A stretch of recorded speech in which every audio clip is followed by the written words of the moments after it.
This video is brought to you by my Patreon producers. If you'd like to become a Patreon producer, you can find more at patreon.com/Mason Mennenga. It has been estimated that 25 million people have left evangelicalism in recent years.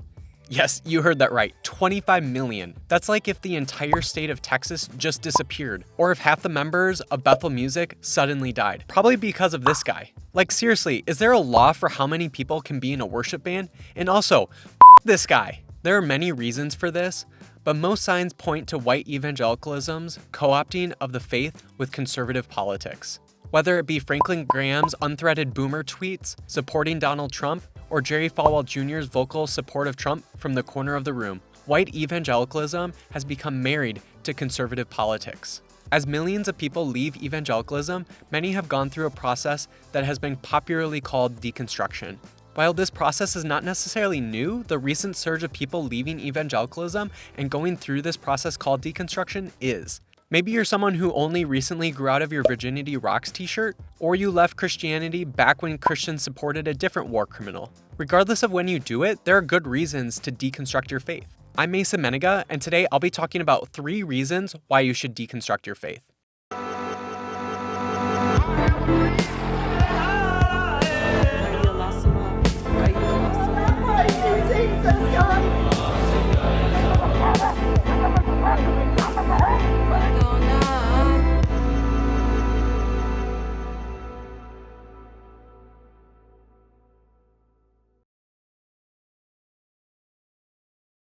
Before we jump in, be sure to like and subscribe and turn on notifications.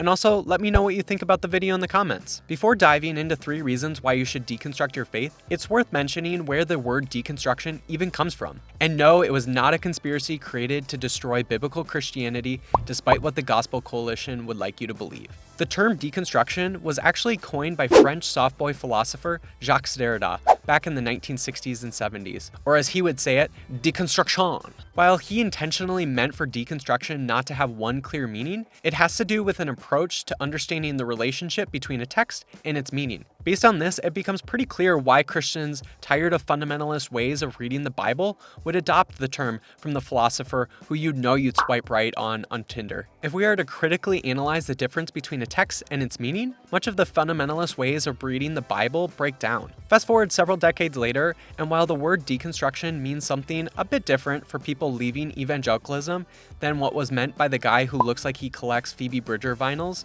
the spirit of it remains the same. So now that you understand where the word deconstruction comes from and why people leaving evangelicalism use it, let's chat about the reasons why you should deconstruct your faith. The first reason why you should deconstruct your faith is that faith is already always changing. This is probably true for many other religious traditions, but for Christianity, this is especially true. I talked about this in a previous video that's linked at the top, but even at the very start of Christianity, there were different faith communities that understood Jesus and how to practice their new faith differently. And from even the very beginning, the faith of Christians has changed even more since.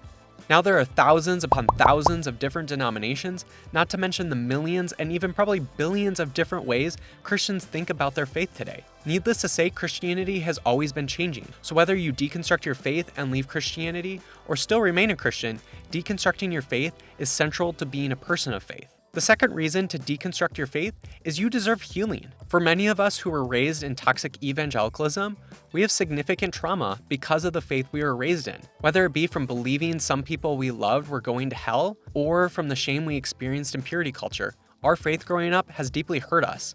But you don't deserve to be hurt and to be traumatized. You deserve healing and wholeness.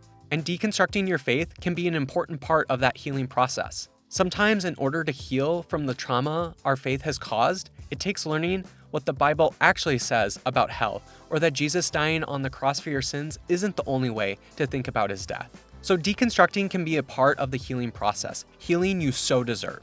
And lastly, the third reason to deconstruct your faith is that deconstructing your faith and leaving it is an important process in reparations of oppressed communities. Faiths like evangelicalism actively and intentionally oppress people, and one good step to end oppression is to divest from oppressive systems. Perhaps you stay within Christianity or leave it altogether, but deconstruction is an important step in divesting from both the beliefs and financial part of oppressive faiths like evangelicalism. So I know that was a little bit more of a serious video in comparison to my other videos, but I hope it helps as you think about deconstruction and why it is so important, regardless if you're a person of faith or not. And if those reasons weren't enough, well, then may I suggest that if you go down a slippery slope fast enough, it can feel a lot like a sunrise behind your belly.